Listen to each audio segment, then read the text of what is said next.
Bienvenidos a todos a esta nueva clase de la Universidad del Sentido. Welcome everybody to this new lecture of the University of Meaning. Benvenuti a tutti a questa nuova lezione dell'Università del Senso.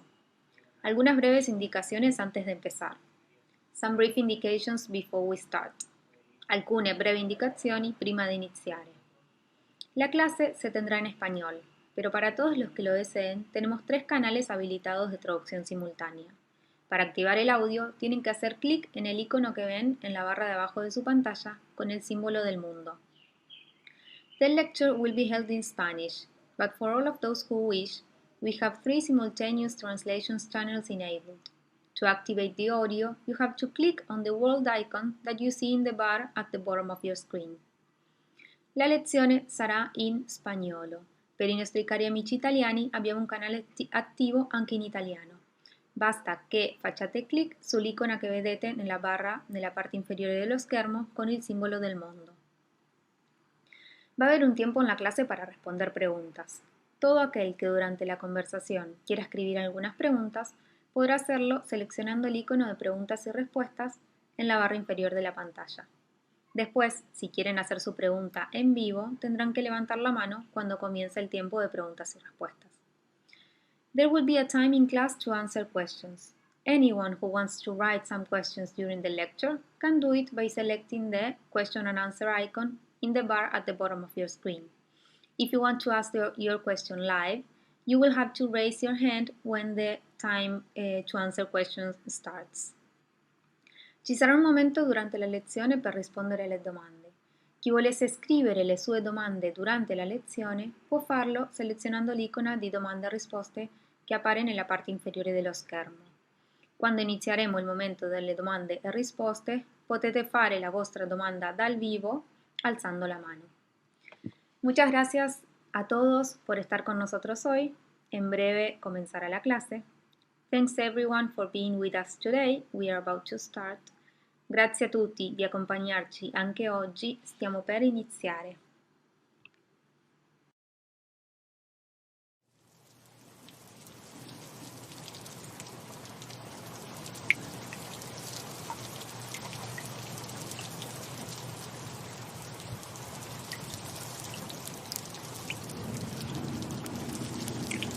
Un pozo en la plaza, en alguna plaza de esta tierra, de tierra seca, eso sí. Un pozo con un surco, como cauces que esperan el deshielo. Un pozo que no es más que una espera, un pozo que no es más, es menos. Menos de todo esto que secó la tierra y quizá para los que escuchan, para los que esperan, algo de por allá, de lo que aún no, pero quizá.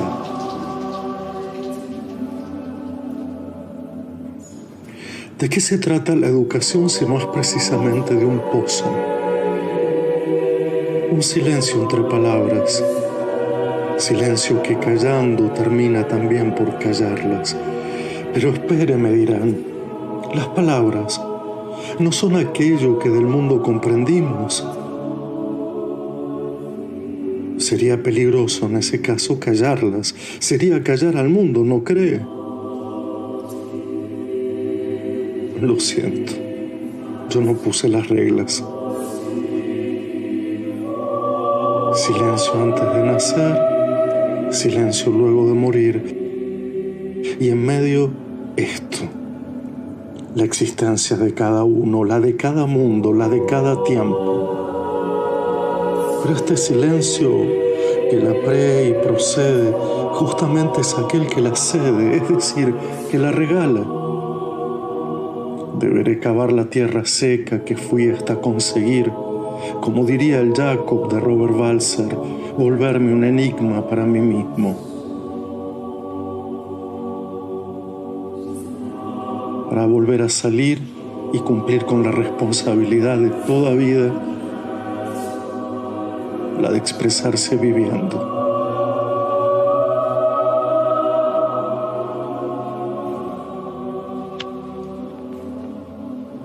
Un pozo en una plaza dio rumbo a escuelas y a su educación por el mundo. La escucha en el corazón de la experiencia y de allí mismo este pensamiento, como el origen de todo relato que abismando funda.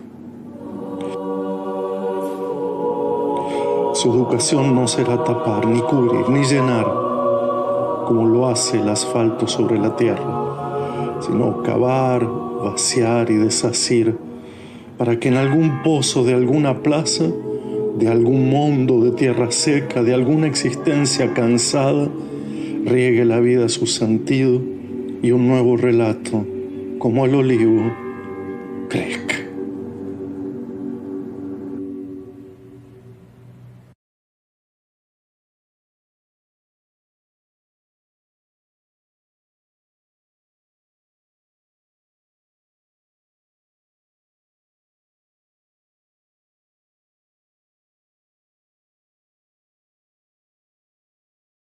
Welcome everyone, benvenuti a tutti.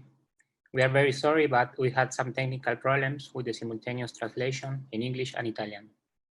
We have simultaneous translation only on French today. We will upload the videos of the lectures translated to English and Italian for all who couldn't see it today.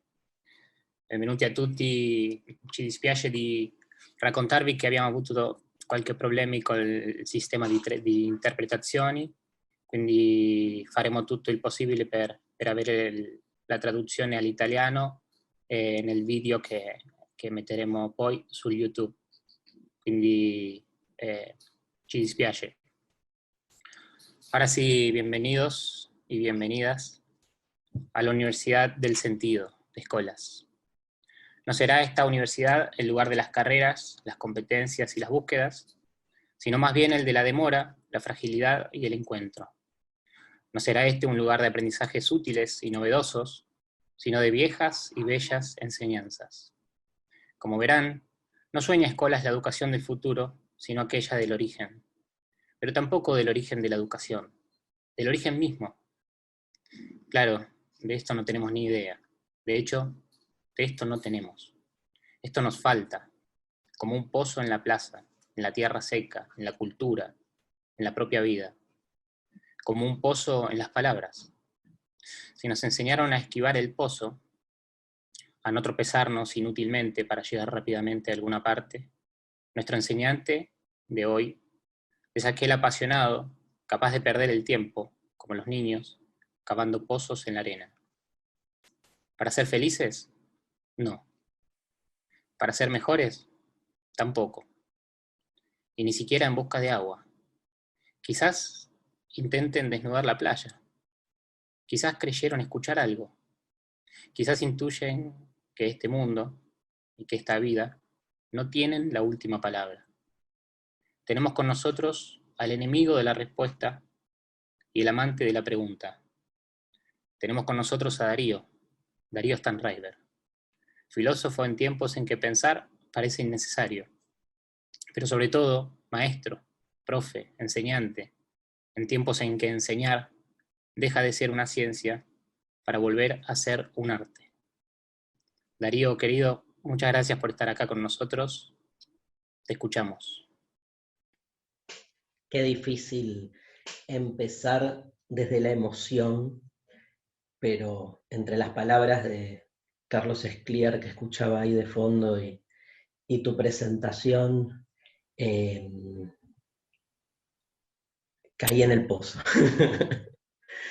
Así que desde el pozo quiero decir muchas cosas alrededor de un concepto, de una palabra que de algún modo traduce, y todos estos minutos van a tener que ver con un único problema, que es el problema de la traducción, ¿no? De hasta qué punto realmente nos entendemos cuando creemos que nos estamos entendiendo, y qué es lo que estamos entendiendo.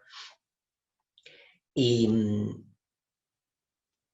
me parece como que, digamos, la gran, por lo menos afrenta para mí, es poder de algún modo, trabajar con ustedes un rato lo que es la palabra de construcción, a ver si de algún modo es traducible, se la puede traducir. ¿Qué estamos diciendo cuando hablamos de construcción, ¿no?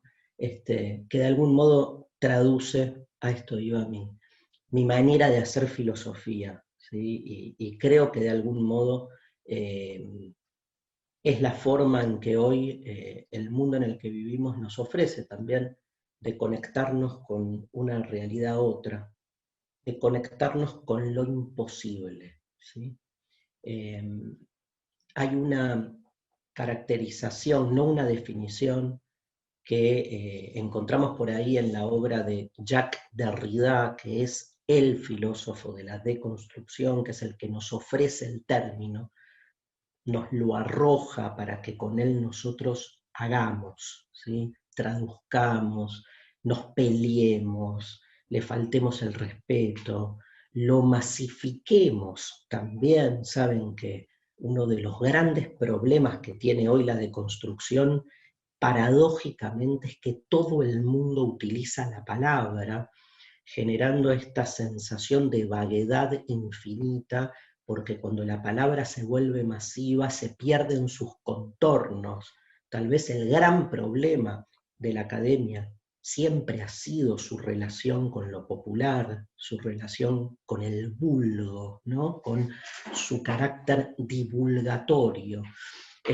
Porque es la propia academia la que pierde sus contornos y entonces se muestra a sí misma institución de poder, que es lo que todo el tiempo está de algún modo ocultando. La palabra de construcción circula masivamente y eso es todo un desafío para aquellos que estamos con una pata en la academia y con una pata en el mundo de la divulgación, para que el concepto de algún modo no pierda rigor, pero al mismo tiempo influya, implique, ¿no? Tenga consecuencias directas, inspiratorias en la realidad de la gente. Todos los que hacemos de construcción no entendemos la docencia sino de ese modo, como un modo de inspirar. Ser docente es inspirar a que el otro se transforme. Punto. No hay una acción productiva, ni calculatoria, ni estratégica, ni industrial, ¿no? No estamos produciendo alumnos, estamos inspirando transformación, después cada uno, cada una la toma, la lleva, la devuelve por donde quiera. Esta caracterización que les anticipaba, que Derrida establece por allí en alguno de sus textos, dice que la deconstrucción es la experiencia de lo imposible. Para mí está ahí un poco enfrascado, ¿sí? Encriptado el sentido de la deconstrucción en la medida en que abramos esta frase. La vamos a abrir en todo el tiempo de esta disertación. No podemos sino asociarla, me falta la pizarra, ¿no? De atrás, pero no podemos sino asociarla con una frase que seguramente ustedes conocen o tienen ahí medio dando vuelta, que es una famosa frase del Mayo francés, un graffiti de aquellos que inundaron las calles parisinas hace ya más de 50 años, que decía: seamos realistas, exijamos, pidamos lo imposible, ¿no? En este juego paradójico, donde justamente parecería que ser realista es solo quedarnos con lo posible, con lo cual la paradoja enunciada en ser realista y pedir, exigir, ¿no? Porque es más demandar lo imposible, más que llevarnos a repensar cuál es el campo de extensión de lo imposible, nos hace repensar a qué llamamos realidad, ¿no? Lo que de algún modo el Mayo francés nos está demandando entender es que tal vez lo que se nos dice que es la realidad no es la realidad, sino una parte parcelada, enajenada, expropiada. Y entonces vamos por la sobre-realidad, vamos por otro tipo de realidad, no por aquella en la que nos encontramos en algún momento insertos, inmersos, casi sin elección, normalizados, naturalizados en sus proclamas. La frase de Derrida, la deconstrucción o la filosofía es la experiencia de lo imposible, tiene algo de ese tenor. Porque lo imposible es aquello de lo que no podemos tener experiencia. ¿Cómo nos va a decir alguien que tenemos que tener o que podemos tener una experiencia de lo que no tenemos experiencia, de lo inexperienciable? Y tal vez la pregunta, déjenme que diga post-religiosa, es si la única experiencia no es justamente la experiencia de aquello que se nos dice que no podemos tener experiencia. Porque las supuestas experiencias que estamos teniendo, que nos estructuran, que nos atraviesan, tal vez son la experiencia de lo posible, pero ¿quién sostiene? ¿Quién estructura? ¿Quién define las condiciones de lo posible? Y es más, siempre que aquello que se nos presenta como posible marca una frontera, marca un límite, tal vez el único deseo que nos anima y que nos habita es ese salto, es esa transgresión, ese traspasar el límite impuesto. La frase más famosa de Derrida, la deben conocer, por ahí no saben que es de Derrida, o la tienen con otro concepto, dice algo así como, dice, no algo así, dice en un texto llamado De la Gramatología, que es un libro escrito justamente en el mismo tiempo del Mayo francés, un año antes, en 1967, Derrida dice, nada hay fuera del texto. Todo es texto, porque estamos atravesados, hechos, construidos por el lenguaje, porque nuestra relación con el mundo es un hecho lingüístico, porque somos lengua, básicamente, que es nuestra única posibilidad de acceso. Todo lo pasamos, todo lo traducimos, todo lo comprendemos a través de la palabra. ¿Hay algo más que palabra?, se pregunta Derrida. Nada hay fuera del texto. El mundo de lo posible es el mundo posible de ser puesto en palabra.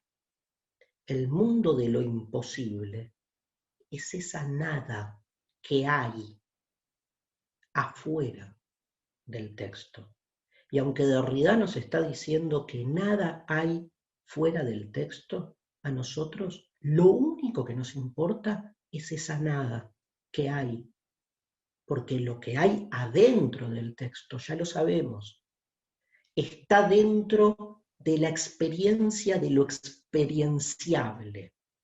Y lo único que nos erotiza, que nos enciende, que nos calienta, es pegar ese salto, sobre todo cuando sabemos que hay una nada afuera del texto. Tal vez toda la filosofía no sea más que comprender esa nada. Cuando Leibniz, en el siglo XVII, XVIII, dice algo así como que la pregunta última de la filosofía es ¿por qué el ser y no más bien la nada? Creímos que lo que teníamos que hacer en términos de investigación filosófica es responder a la pregunta ¿por qué el ser? ¿Por qué hay cuando pudo no haber habido nada? Solo nos interesó y creímos que el único móvil de nuestro conocimiento era responder ¿por qué el ser? ¿Qué es lo que hace que la cosa sea? ¿Y si fuese al revés? ¿Y si en realidad lo interesante no es tanto entender por qué el ser, sino entender ¿por qué no la nada? ¿Qué es esa nada que está ahí merodeando y de la cual de algún modo se desprende, se interrelaciona todo lo que hay? Dicho de otro modo, si todo es deconstruible, porque todo está dentro del texto, ¿hay lo indeconstruible? Parecería que no. Y sin embargo, hay una tensión, hay un tender hacia ese espacio, hacia eso acallado, hacia ese silencio, hacia esa ausencia que termina siendo lo único que nos interesa, porque es a partir de lo cual, de ese abismo original, de esa nada primigenia, de la que de algún modo surge, no en términos causales, sino en términos, digamos, ontológicos, todo lo que hay y todo lo que somos.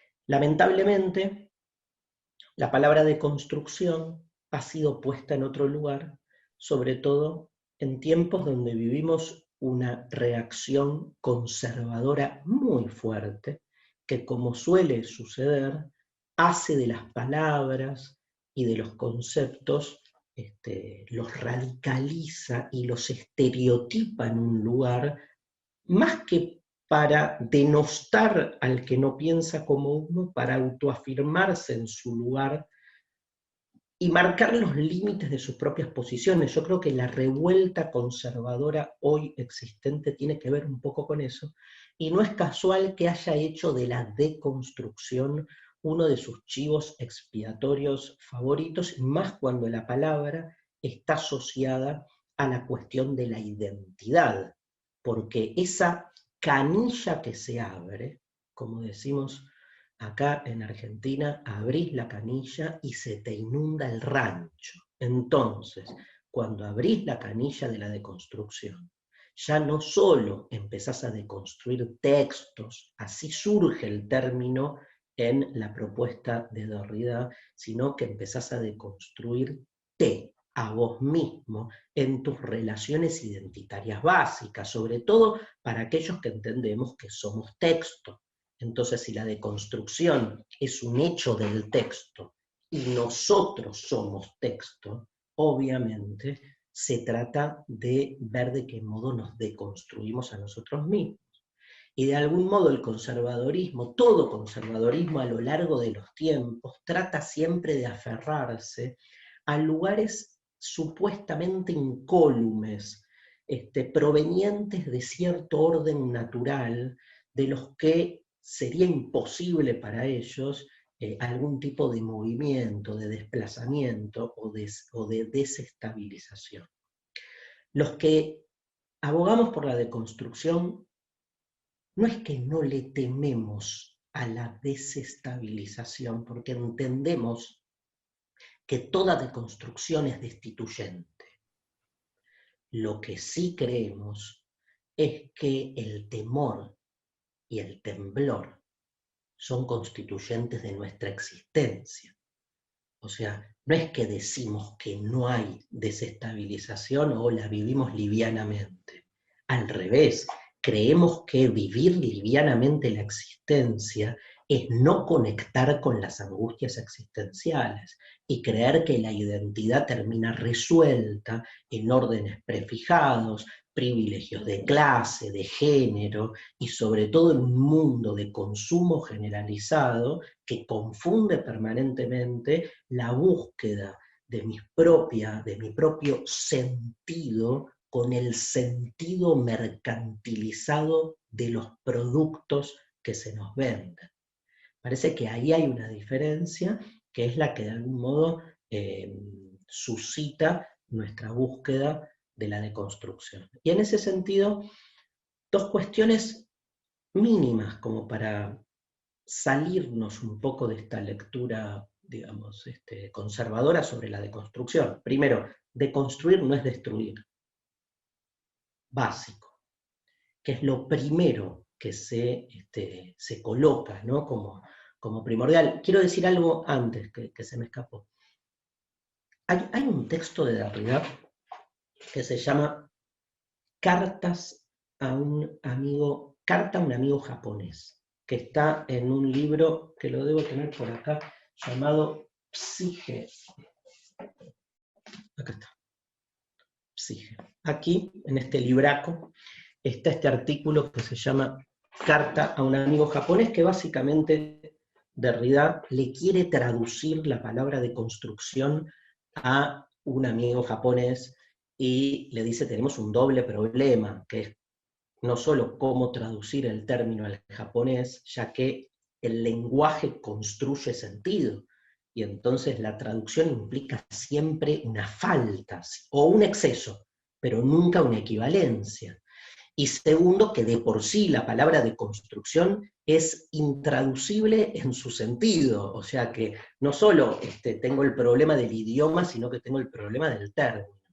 Y entonces hace lo que en general en el mundo de la teología se conoce con el término de teología negativa, que es básicamente decir lo que no es la deconstrucción, ¿no? Como para ir acercándose de algún modo, sobre todo porque digo, hay una, con lo poco que hemos expuesto ahora, pero hay como una especie de circularidad que ustedes deben estar comprendiendo, que es que si todo es deconstruible, la definición de deconstrucción también es deconstruible. Entonces, toda definición de deconstrucción no tiene la validez presencial, por decir así, ¿no? No tiene la contundencia de una definición en un paradigma como el de la deconstrucción, donde toda definición contundente es visualizada como un recorte arbitrario. Entonces, de algún modo, ya sería como autocontradecirse. Que no digo que esté ni bien ni mal, digo que a la hora de proponer una definición es muy evidente que el giro que hace Derrida es correcto en principio, que es no querer definirla de manera frontal.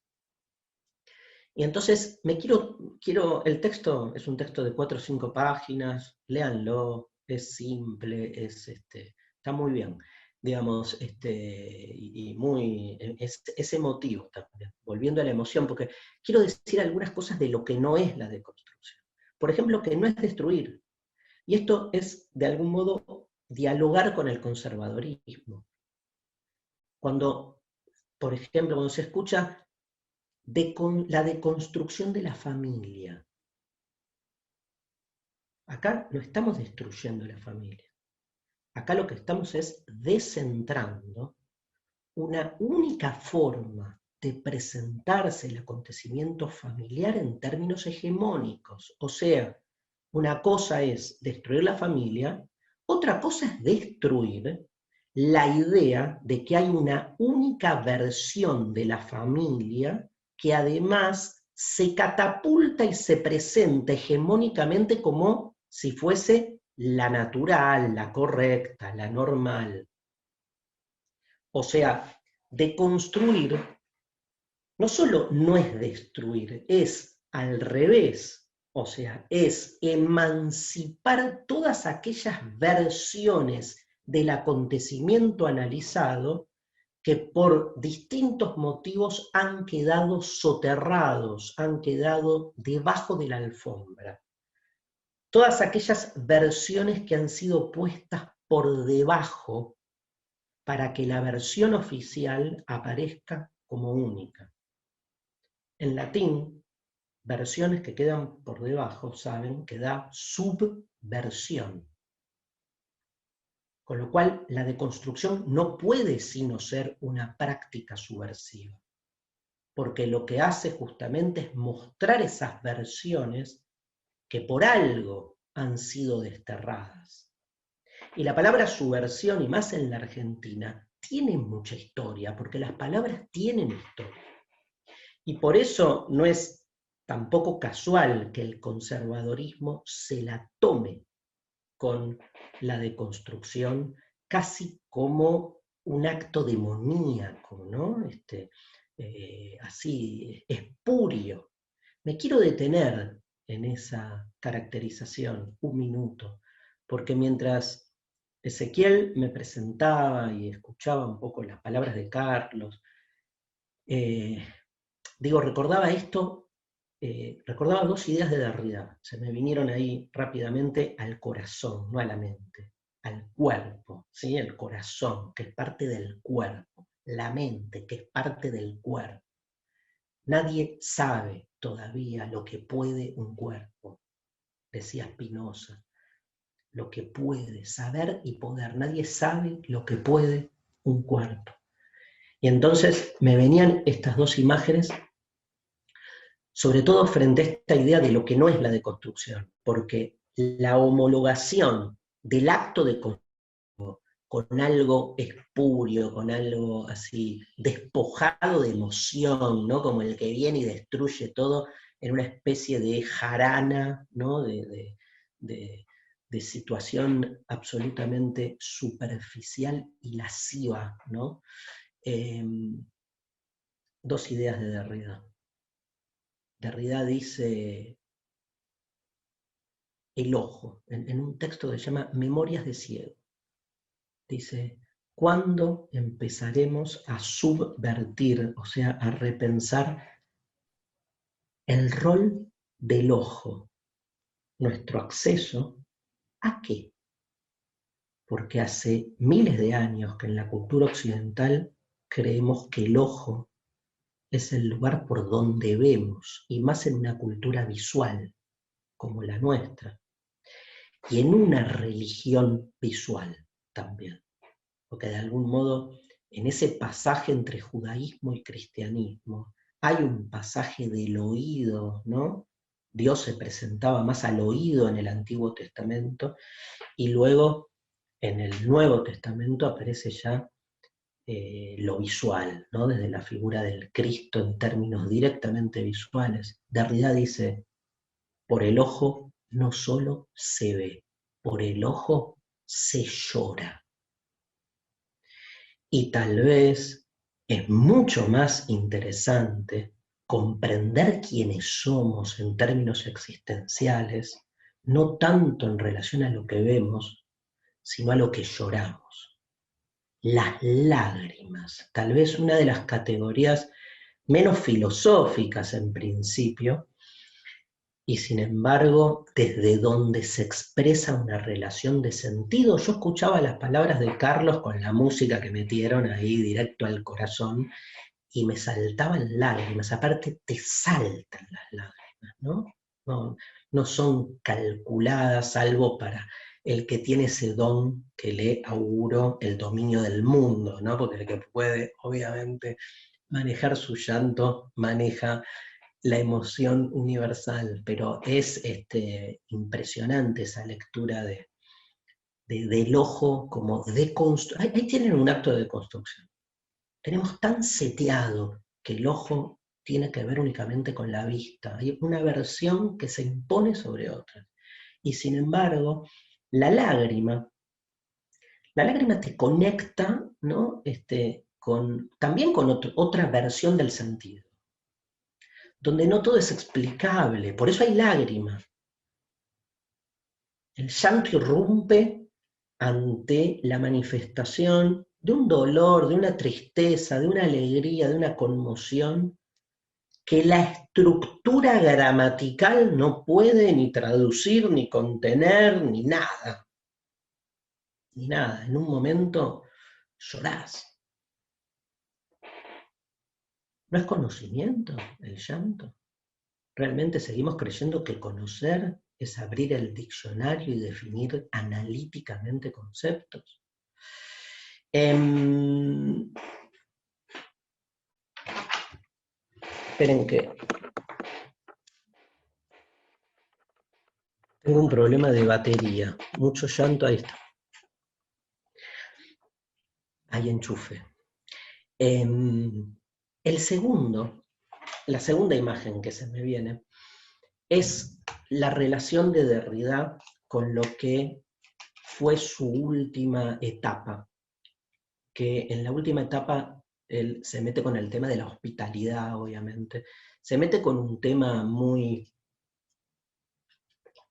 mesiánico, ¿sí? Derrida es de también quiero detenerme ahí, porque es de esos pensadores que uno cree que, como es el padre de la deconstrucción, su relación con lo religioso es absolutamente, digamos, distante. Bueno, no, todo lo contrario, es lo único que le importa.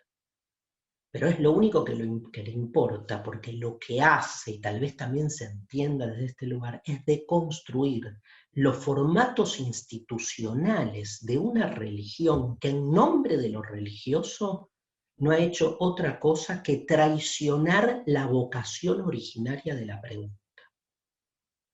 O sea, yo no he leído autor más religioso que Derrida.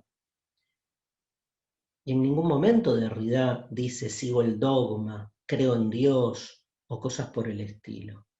Pero hay una gestualidad en su pregunta que en su pugna con el encorsetamiento institucional logra de algún modo emancipar o recuperar una pregunta abierta. La deconstrucción es siempre deconstrucción de formas instituidas.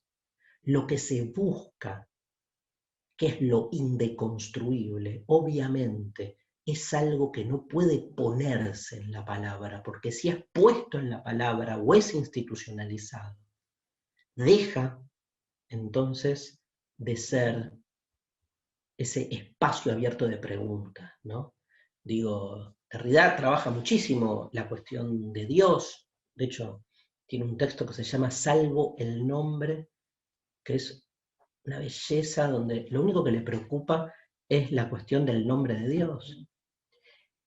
Hay un discípulo, diríamos discípulo, de Derrida, que se llama John D. Caputo, que tiene este libro impresionante que se llama La debilidad de Dios, una teología del acontecimiento, donde Caputo dice algo así como, todos los nombres de Dios son deconstruibles.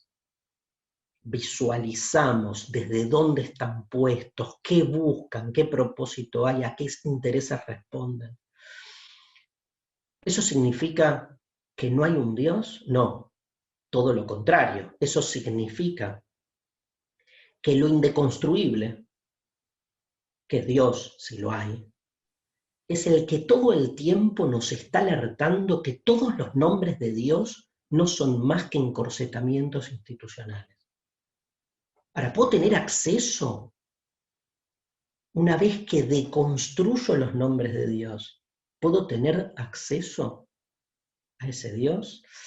Y dice Caputo, no, siguiendo a Derrida, ¿no? No, porque ¿qué es tener acceso? Comprenderlo, ponerlo en la palabra, es insertarlo en la maquinaria a ser deconstruida. Ustedes saben que dice, miren qué metáfora, que esto es lo más lindo de la filosofía, en lo más pavo, en lo más a la mano, ¿no?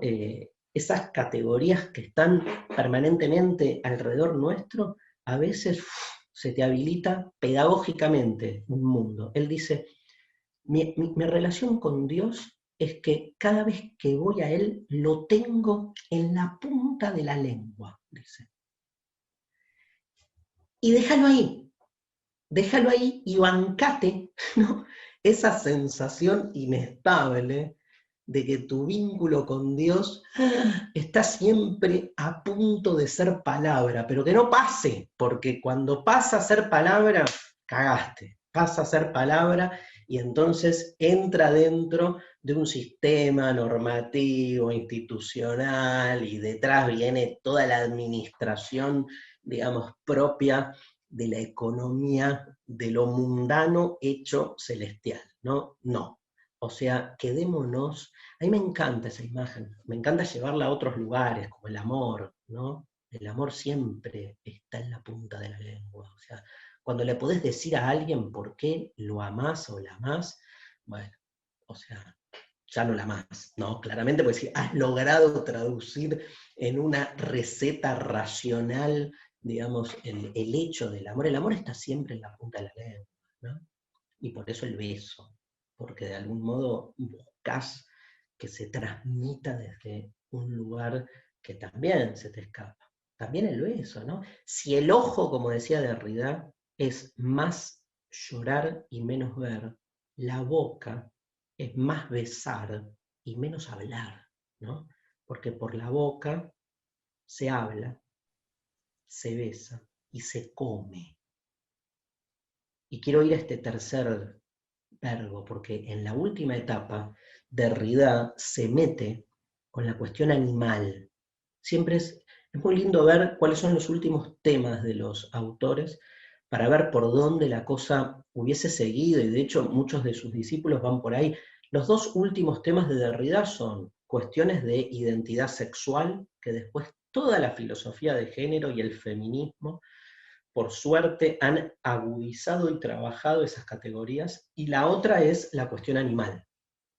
Tiene muchos textos, tiene un texto bellísimo que se llama El animal que estoy siendo, que surge a partir de un diálogo que Derrida tiene con su gato, ¿sí?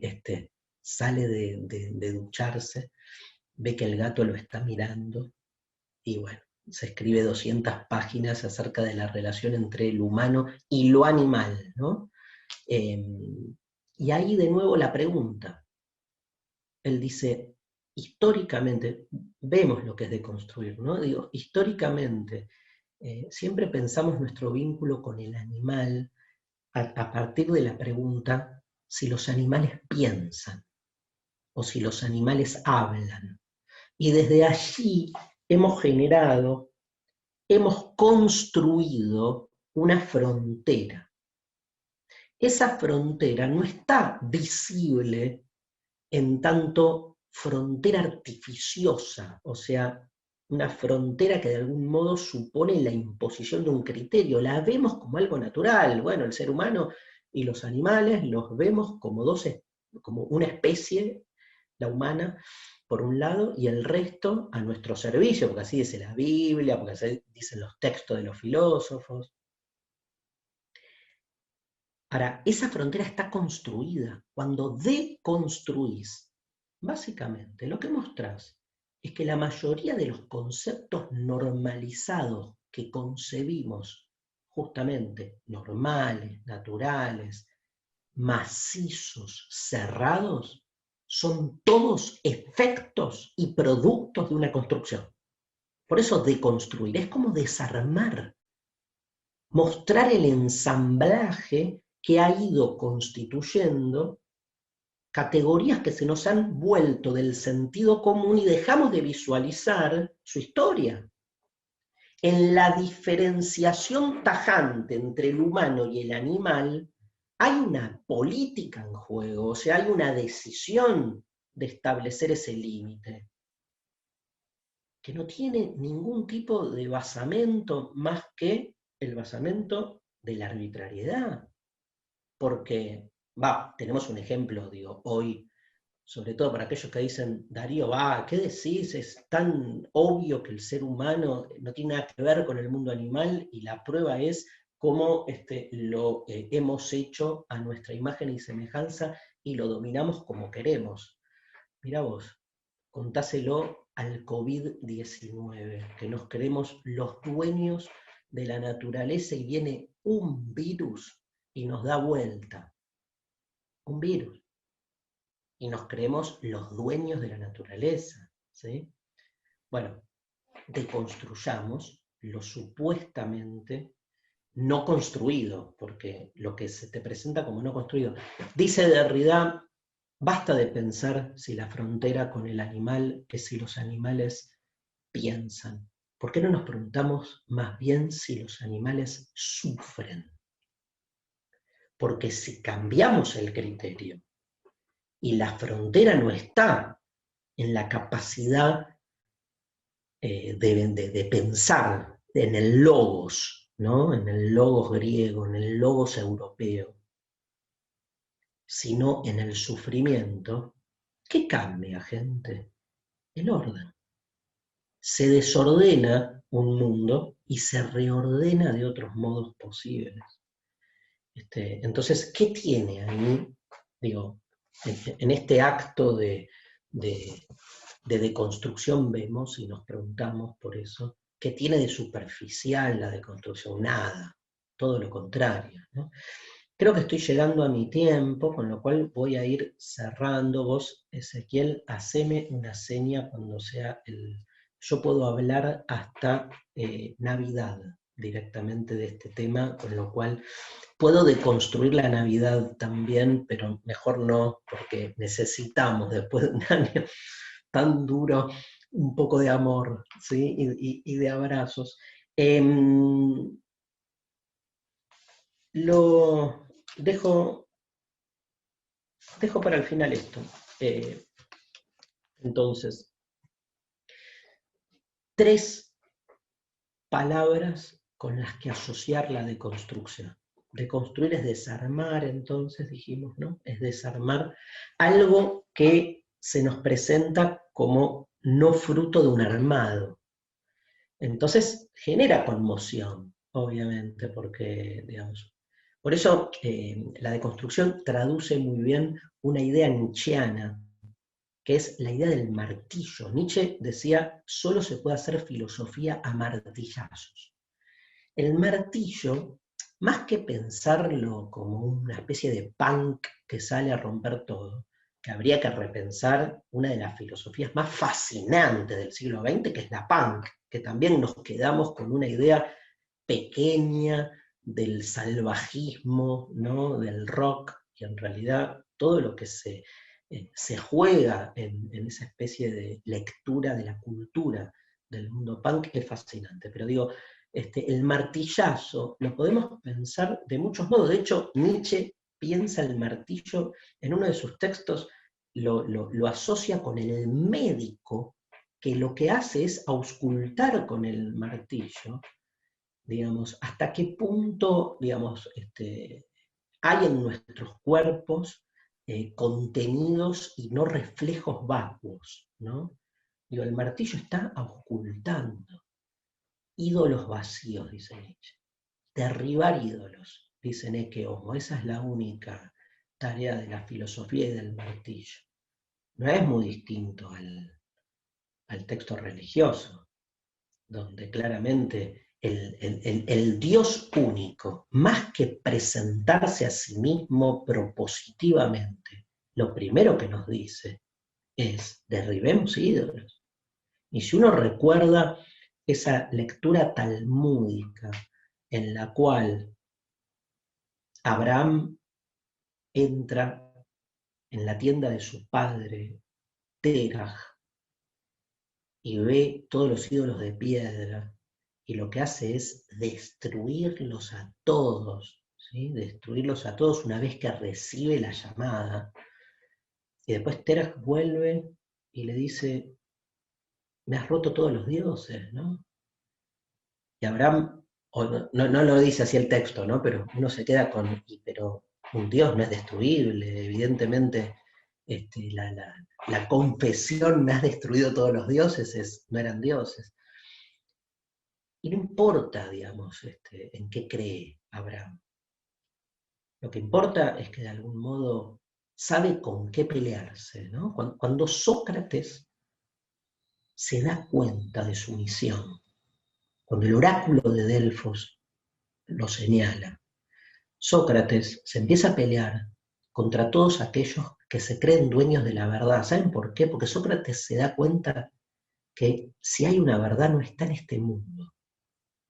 Y por lo tanto, nada hay fuera del texto, ¿no? No está en este mundo. Y por lo tanto, tiene una única certeza, que los que hablan en nombre de la verdad están ejerciendo un poder. Y entonces que la tarea, más que ir por la verdad, que está siempre en la punta de la lengua, es salir a deconstruir y a pelearnos con los que usufructúan el nombre de Dios para hacer negocio, para ejercer poder. ¿Sí? Porque no es monopolio de nadie. ¿Sí? Como decía Nietzsche en el Zaratustra, es un libro para todos y para nadie. Algo de eso se juega en la necesidad de ir por ese lugar último que de ultimidad no tiene más que apertura, ¿no? Esta idea de que en el fondo cuanto más avanzamos hacia el fondo para comprender las cosas, nos damos cuenta que en el fondo no hay fondo. Y si en el fondo no hay fondo, lo que claramente sí me doy cuenta es que los que vienen a decirnos qué hay en el fondo, bueno, o hacemos, o deconstruimos y establecemos una contienda, o hacemos como le dijo el compañero de Neo en Matrix, cuando le presenta al agente Smith y le dice, Neo le dice, ¿qué hago cuando aparece el agente Smith? Dice, huí, escapá, ¿no? Porque siempre te va a atrapar en algún punto. Tal vez, y termino con esto, Ezequiel, tal vez la figura del escape. Ahí leía un texto de Balzer sobre la espera, ¿no? Tiene algo que ver con eso, digamos. No escapar no es de cobarde, digo, pero no es el escape desinteresado, es escapar de las estructuras que nos condicionan, es un escape, digamos, sin irse, no es irse a otro lado, es encontrar ese otro lado acá mismo, ese otro lado que siempre está ahí en la punta de la lengua, diciéndonos que por suerte la cosa sigue abierta. Gracias. Muchas gracias, Darío. Si te parece, entonces vamos a las preguntas. Dale. Les recordamos a todos que levantando la mano, que tienen en la barra de abajo, la manito, levantando la mano van a poder pasar y hacer la pregunta directamente a Darío. Así que les pedimos a todos aquellos que escribieron sus preguntas, también pueden levantar la mano para pasar directamente a hacérsela a Darío. Vamos a empezar, sí, con una pregunta escrita, pero después vamos a seguir con las otras preguntas orales y visibles, por así decir. Acá, Darío, nos preguntan cómo crear una comunidad sin certezas. No conozco otra manera de crear comunidad que desde la no certeza, porque creo que si hay certezas fuertes, no es una comunidad, sino que algunos mancomunan al resto desde la apropiación de una certeza. Me resulta muy difícil pensar una sociedad en la que comulgue al mismo tiempo la democracia y la verdad. La verdad en términos absolutos, ¿no? Yo creo que el problema es el absoluto. Tal vez, yendo un poco a la pregunta, la certeza, habría que, un poco en la línea de este texto, ¿no? de Caputo, empezar a tener una relación un poco más débil, ¿sí? Pero entendiendo lo débil, de nuevo, no en términos negativos, la debilidad de Dios no hace más que remitir a esa débil fuerza mesiánica que encontramos en Benjamin, pero sobre todo encontramos en las cartas paulinas. Digo, cuando el mismo Pablo presenta a Dios desde la debilidad, ¿no? Su fuerza está en la debilidad, ¿no? Su poder está en la debilidad.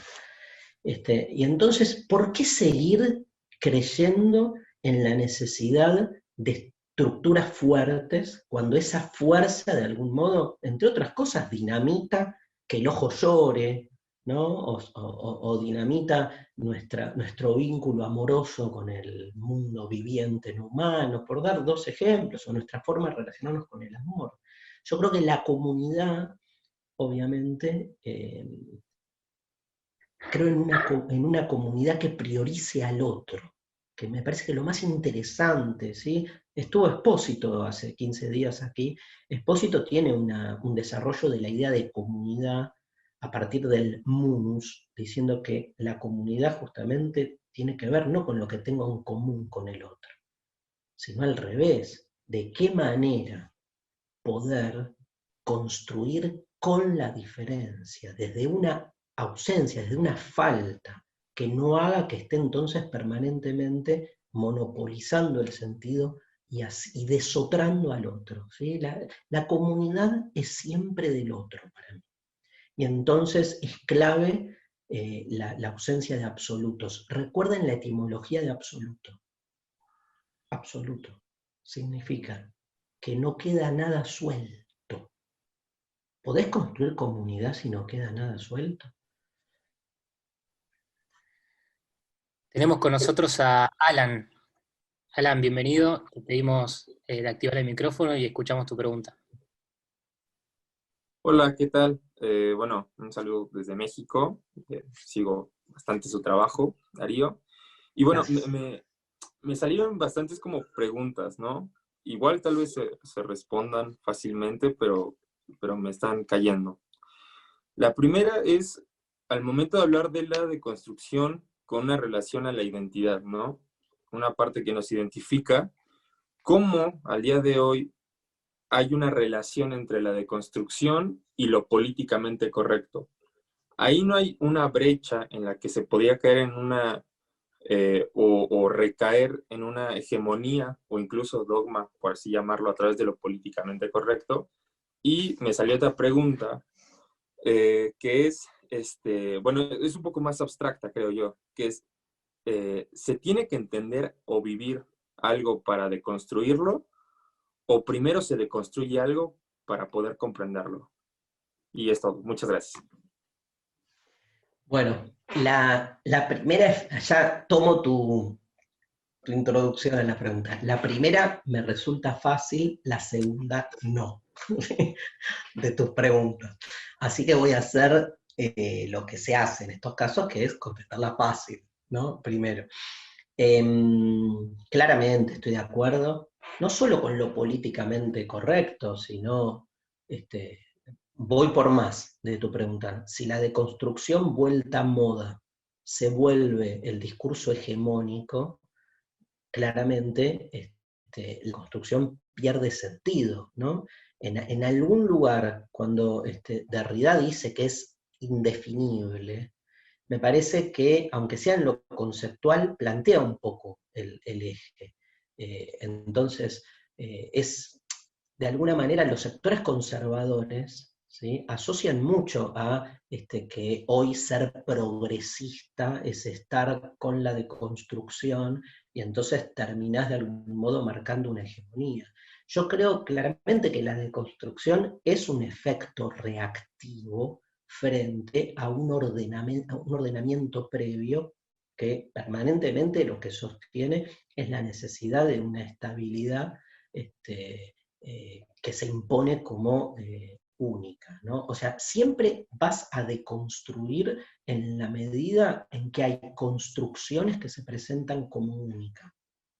En eso sí creo que, y creo que desde ese lugar me cuesta ver que la deconstrucción se vuelva un discurso hegemónico, porque de alguna manera, cuando la deconstrucción se vuelva un discurso hegemónico, Alan, hacemos ahí, como decía Wittgenstein, sobre el lenguaje y su propia anulación, o sea, subimos el piso, una escalera, la deconstrucción sería una escalera que nos sirve para subir el piso, para pasar la cuerda, como dice Nietzsche, del último hombre a lo que viene, y después quemás la cuerda, o sea, después quemás la escalera, o sea, no hay peor deconstructor que el que hace de la deconstrucción un dogma, totalmente. Lo que sí me parece, Alan, es que en estos tiempos, fustigar a la deconstrucción desde ese lugar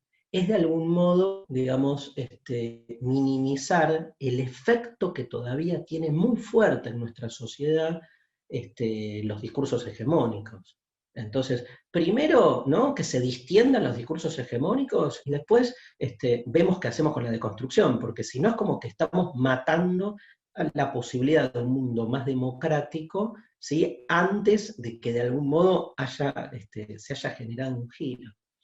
Y la segunda es genial, ¿no?, la pregunta.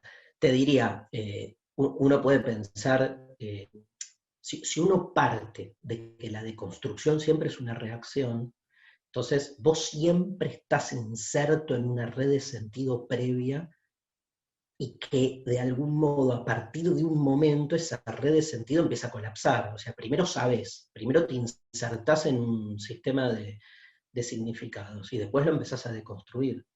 Ahora, ¿qué pasaría al revés, no? Lo que pasa que hoy el mundo de algún modo funciona de ese modo. Si, lo que sí me parece es que si educativamente hay una presencia de la deconstrucción desde bien el origen, probablemente se empiece a desestabilizar esta forma impuesta, ¿no? Y es muy probable que lo que venga entonces sea de otro modo. Ahora, ¿qué es lo que viene? Bueno, Derrida todo el tiempo te dice, el otro está siempre por venir, ¿no? Vuelvo a la metáfora, está siempre en la punta de la lengua. Digo, no podemos definir lo que vendrá, porque si lo definimos ya no es lo que vendrá, ¿no? Ya estamos proyectando a lo que viene, lo que nosotros suponemos que va a venir. Tenemos con nosotros a Sofi Sarabia. Sofi, te pedimos si Hola, podés Sofía. desactivar tu micrófono, activar tu micrófono Perfecto. y escuchamos la pregunta. Gracias. Hola, ¿qué tal? En un momento nombraste algo de hospitalidad, pero así al pasar. Entonces me quedó como picando esta pregunta, ¿cuál sería el vínculo entre deconstrucción y hospitalidad? Quizás algo lo vincular con vulnerabilidad, y si, ya que estamos, yo te lo meto después, y arte, ¿podría haber algo? Bueno, eso, me quedaban esas ideas, a ver si... Dejo arte para otro momento, porque es mucho, mucho. Pero, ¿qué es la hospitalidad? Derrida lo trabaja opuesto a la tolerancia, pero no como un opuesto negativo. Lo que Derrida entiende que es negativa es la política de la tolerancia, en la medida en que tolerar significa soportar, y que el que ejerce la tolerancia ejerce un poder. Es como si yo estuviese en mi casa, me tocan la puerta de mi casa, llega el otro y me dice, soy el otro, necesito. ¿Qué dice Derrida, digamos? ¿Cuál es la reacción? La acción es, veo la mirilla, si le abro la puerta o no le abro la puerta al otro, si soy tolerante con el otro o si soy intolerante. Si soy intolerante, miro por la mirilla y no le abro. O el tonto y sigo viendo documentales sobre la pobreza en África. Aparte, no la puerta, pero me la doy de progresista, que eso es lo peor, ¿no? Y si le abro la puerta y soy tolerante, Sofi, lo que hago es ejercer un poder, porque yo le estoy abriendo la puerta, le digo, ahora los zapatos ponelos acá, lava las manos, o sea, le empiezo a condicionar su visita en mi morada, casa, morada. En latín tiene la misma raíz que mores, que es moral. O sea, mi ethos, mi cumbre, pero mi ley, mi manera, mi ser en el mundo, ¿no? Vení, te tolero, yo te tolero, te soporto, o sea, no como con vos, pero te dejo entrar. Ahora cumplí con los requisitos que yo pongo, porque yo soy el dueño de casa. O sea, o te abro la puerta o no te abro la puerta. O soy tolerante o soy intolerante. ¿Qué dice Derrida? Deconstruyamos, rompamos el paradigma. ¿Saben qué dice Derrida? Volvamos a los textos bíblicos. En el desierto, no es que, no te preguntás si abrís la puerta o dejás la puerta cerrada, porque sabes que en el desierto no hay puertas, porque no hay casas, hay tiendas. Y en las tiendas no hay puertas. En las tiendas el otro llega y entra, pero entra porque la figura de la tienda es la figura de la no puerta, justamente. La hospitalidad significa que no le tenga la puerta a nadie porque la estructura misma en la que estoy es una estructura que no está pensada alrededor de la puerta, del establecimiento de ese límite. Hospitalidad significa eso. Ser hospitalario con quien yo creo que merece mi hospitalidad no es ser hospitalario. Ser hospitalario es abrir, o sea, estar en esa estructura otra, abierto a cualquiera, la figura del cualquiera, o cual dice Agamben, ¿no? En un texto, o sea, no importa quién, cualquiera. Cualquiera es el sujeto, cualquiera es el otro. Tiene que ser cualquiera, porque si ya es alguien, ya no es un otro. Entonces, una última. Saben que hospitalidad, hospes, que es huésped, se asocia etimológicamente con hostes, hostis, que es hostil. O sea, soy hospitalario con el hostil. Yo sé que esa es la gran paradoja, es como la paradoja del perdón, ¿no? El único perdón válido es perdonar lo imperdonable. Si uno perdona lo perdonable, no está la diferencia, si ya es perdonable por anticipado. Digo, un salto, ¿no? Ahí veía que una de las citas con las que se presentó el evento estaba Simone Weil, ¿no? Un poco lo mismo, digo, amar es siempre un acto, una pérdida, ¿no? No un acto de expansión, es Simone Weil, porque si cuando amo expando, digo, no hay amor, poder, ¿no? Yo sé que eso es la experiencia de lo imposible tiene que ver un poco con eso. Darío, tenemos acá a Florencia. Florencia, bienvenida. Escuchamos tu pregunta. Hola Darío, ¿cómo te va? Hola. Otra pregunta más, volviendo un poco a eso de la imagen de nada hay fuera del texto, mi pregunta puntual es, ¿cómo se puede deconstruir o desarmar la dialéctica y la hermenéutica en el aula virtual en tiempos de COVID con mis estudiantes, con los estudiantes, teniendo en cuenta que venimos de una escuela adultocentrista? Muchas gracias. Bueno, muchos temas.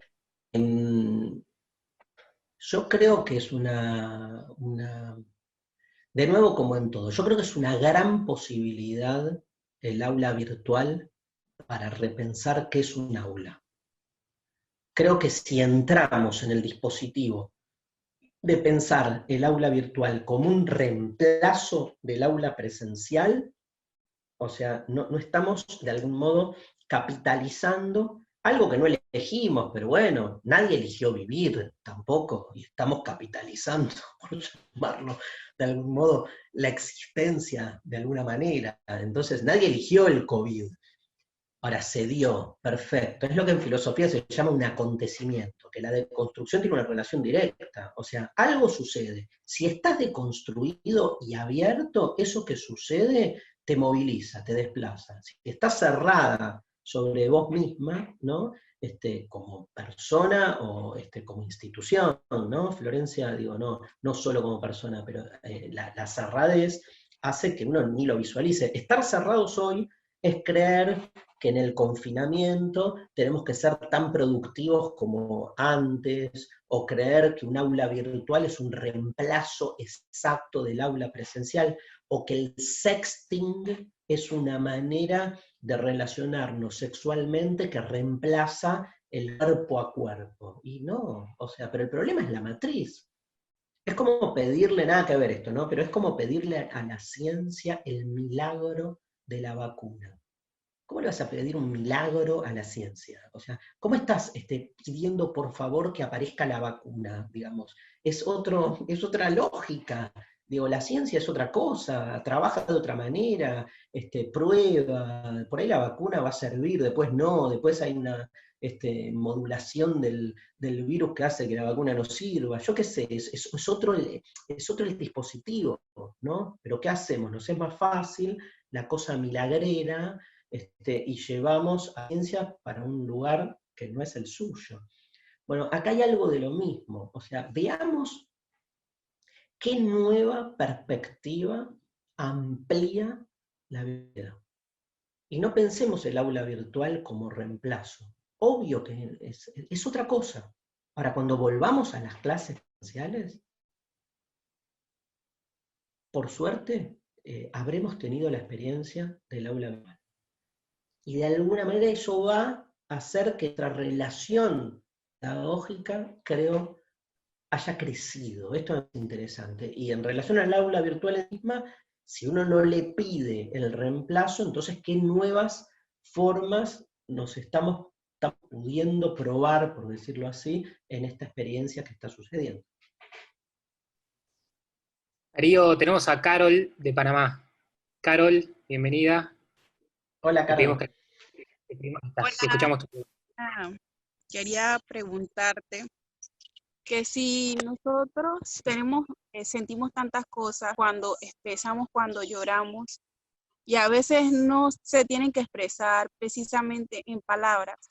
Si llego a expresar, vamos a decir, el amor por mi familia o por mis padres, y se los digo, ya queda haciendo la deconstrucción en paradojas textuales, cambiaría todo. ¿Pero y qué le dirías a tus padres? ¿No le dirías? ¿Llorarías? ¿Lo abrazarías? Realmente sí. ¿Viste, Carol, que igualmente sentirías que falta algo, ¿no? Yo estoy contigo en eso, o sea, basta de palabras de más, no basta de palabras de más. Un buen abrazo, una buena mirada, un llanto compartido. Y sin embargo, la falta, porque la sensación es esto que traía de Caputo de que te queda algo en la punta de la lengua, ¿no? De que te queda como una sensación. Bueno, esa falta, y esto es lo más difícil para nosotros, también nos constituye. O sea, y su presencia, que es una presencia paradójica, hace a lo que somos. En el amor me parece clave, o sea, pobre amor aquel que pueda ser puesto en un 100% de posibilidades en palabras. Pobre, porque aparte las palabras no son palabras que uno elige, ¿no? Fíjate no sé, la fórmula industrial más reproducida en la historia de los afectos humanos, que es decirle a alguien, te amo. Y entonces, lo increíble y paradójico del te amo es que son dos palabras remanidas, kitsch. Aquí decimos cursi, no sé si hay una buena traducción, ¿no? Digo, pero que aparte están industrializadas porque todo el mundo le dice a todo el mundo te amo, porque le hemos dicho te amo a todo el mundo, lo amemos o no lo amemos, digamos. Es hasta dos palabras que si quieren son vacuas en algún lugar, ¿no? Y uno cree que todo lo que uno siente por esa singularidad exclusiva que implica la alteridad irreductible del otro, se consuma en te amo. Bueno, uno se da cuenta que no, que el lenguaje falla. Y lo paradójico, Carol, y lo paradójico para todos, es que aunque uno sea consciente de eso, morimos porque esa persona nos diga te amo, igual. Parece que esa es la paradoja, digamos que está bueno como... A mí me pasa, me fui para otro lado, me pasa con el fútbol. O sea, estoy viendo un partido y digo, este es el nuevo circo romano. Esto es negocio. Esto es cualquier cosa. Y de repente, ¡gol! ¿Viste? Porque de repente digo todo eso con una parte mía, y hay otra parte mía que mientras va pensando filosóficamente, haciendo una deconstrucción marxista de la explotación de la humanidad en la enajenación del fútbol, lo único que quiero es que mi equipo salga campeón. Entonces, eso es vivir en este valle de lágrimas, ¿no? Es ser esto, somos contradicción, ¿no? No nacimos para morir, somos paradojas con patas. Si me permitís, aprovechando que nos quedan unos minutitos, me gustaría terminar con esta pregunta que surge de la punta de la lengua, que es si lo más importante está ahí, si lo que nos da vida es aquello que está en la punta de la lengua, lo que nos hace sentir vivos, digamos, es aquello que está en la punta de la lengua. Y sin embargo hay algo nuestro que hace que salga, que le pongamos palabra, y que con esa palabra se empiecen a crear culturas y mundos y proyectos. ¿Cómo se hace para volver a ese momento, para volver a ese lugar con tanto ya construido, con tanto ya vivido, con tanta historia detrás? ¿Cómo se vuelve a ese lugar, a esa punta de la lengua? Y tal vez no es, o sea, no se vuelve, no es que se vuelve a un lugar de origen. Tal vez lo que estamos postulando es la existencia de un origen. No romanticemos el origen, porque si no, creemos que hay un punto de partida. Yo en eso no puedo ser creacionista, ni siquiera en términos metafóricos. O sea, creo que la finitud es comprender también, digamos, la imposibilidad de partir de un esquema, digamos, primigenio, causalista, ¿no? Como secuencialista. O sea, cuando pienso para atrás y para adelante, lo que me siento desde mi finitud es siendo parte del infinito, ¿no? Y justamente te diría, desde Kierkegaard, un poco actualizado, digamos, si finalmente queda en la incerteza el origen, entonces queda también en la incerteza hacia dónde vamos.